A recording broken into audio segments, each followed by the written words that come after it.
do Ceará. Senhor presidente, senhoras e senhores parlamentares, ouvintes da TV Câmara, o meu pronunciamento é para tratar de três questões que sintetizam o meu pensamento sobre essa que é a maior tragédia no Nordeste brasileiro, que é a seca de 2012.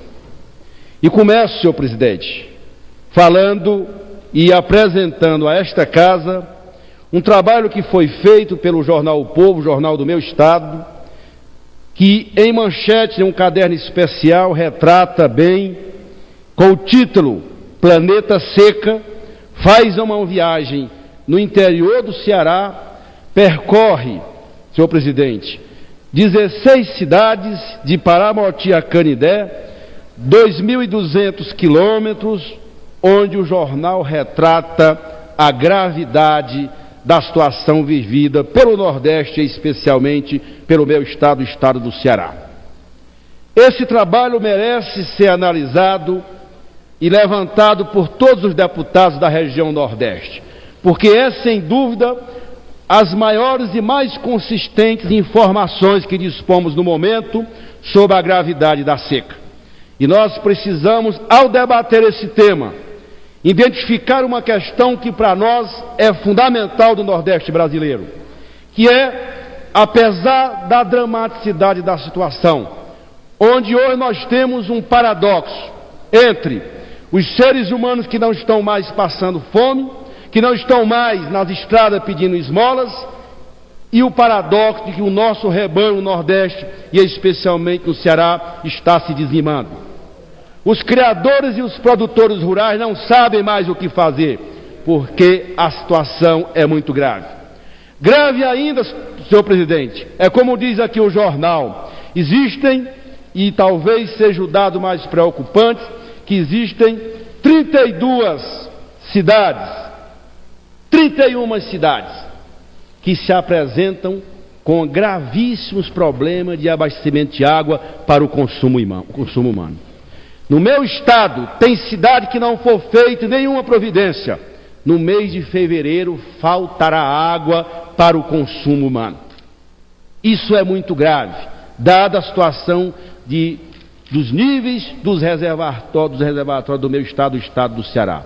É claro que nós temos, por outro lado, o Ceará, uma das maiores bacias, um dos maiores armazenamentos de água do Nordeste brasileiro. Mas nós não fizemos ainda, e o nosso governo precisa ajudar o governo do Ceará a fazer o sistema de adutoras, que sem elas não teremos como levar água do Açude de Castanhão para a região dos Inhamuns e para a região do Sertão Central. São as duas regiões mais castigadas pela seca, que enfrenta problema inclusive do ponto de vista hídrico, porque vai faltar água para o abastecimento humano. Esse drama do Nordeste brasileiro só não é pior porque, graças ao ex-presidente Lula, que criou os programas chamados Programa de Transferência de Renda, porque algumas cidades do estado e do Nordeste brasileiro sobrevivem de quê? Estão sobrevivendo do salário da aposentadoria, do Bolsa Família, do Garantia Safra e dos programas de microcrédito e o programa da agricultura familiar. Isso estão, pelo menos, sustentando o homem do campo. Mas o rebanho, o problema é grave. E o terceiro aspecto que eu quero colocar, senhor presidente, é que a presidenta reuniu os governadores na última sexta-feira no seu estado, o estado da Bahia. E é preciso que os governos estaduais compreendam a necessidade de agilizarem as liberações dos recursos. Foi liberado há 4 meses atrás recursos para abastecimento de água e construção de cisterna de placa. E agora nós precisamos redirecionar tudo isso. Nós temos um foco, que é exatamente a perfuração de poços profundos.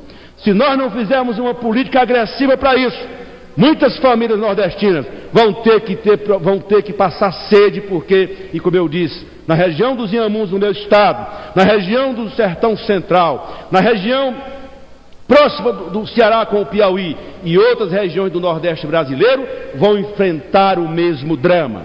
Cobrou, senhor presidente? A presidenta Dilma Os governadores precisam colocar as suas secretarias para funcionarem, para que os créditos sejam liberados, sobretudo para o abastecimento de água, que não está acontecendo. Foi liberado 3 bilhões e nós aprovamos essa medida provisória aqui nesta casa. Poucos recursos chegaram aos agricultores rurais, aos produtores rurais. A medida provisória que nós aprovamos aqui liberaram para os estados parte desses recursos, ou pelo menos 2/3 dele, estão dormitando nas secretarias dos estados, nas secretarias de desenvolvimento agrário ou nas secretarias de agricultura. Há que se ter, eu concluo, senhor presidente, elogiando essa elaboração que foi feita pelo Jornal do Estado do Ceará, o Jornal O Povo, elogiando essa iniciativa, mas conclamando a minha bancada do Nordeste, os governadores do Nordeste e o nosso governo da presidenta Dilma e toda a estrutura do governo federal, como bem disse a presidenta no estado da Bahia na última sexta-feira. Vamos nos unir, vamos ter que trabalhar muito para, pelo menos, preservar com dignidade o homem do campo nos rincões do Nordeste, do meu Ceará até o estado de Alagoas, o deputado Renan Filho, que igualmente fez um pronunciamento.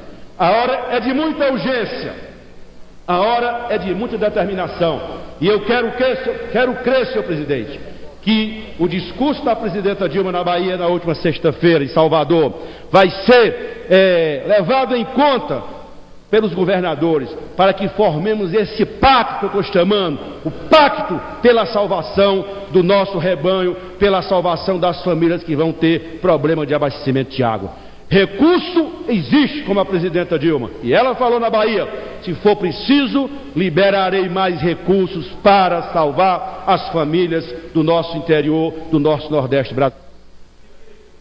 Concluo finalmente, fica aqui o meu registro, pedindo para que os órgãos de imprensa desta casa tenham dimensão do que significa isso, até porque, senhores da imprensa, nós não podemos governar o Brasil, como fez aqui o presidente Lula, somente a partir, o contrário que ele fez, da Avenida Paulista ou da Avenida Copacabana no Rio de Janeiro. O Brasil é o Brasil real. Esse é o Brasil real que nós precisamos discutir, precisamos ter políticas públicas que possam exatamente dar condições de sustentabilidade para o homem do Nordeste, o homem do campo.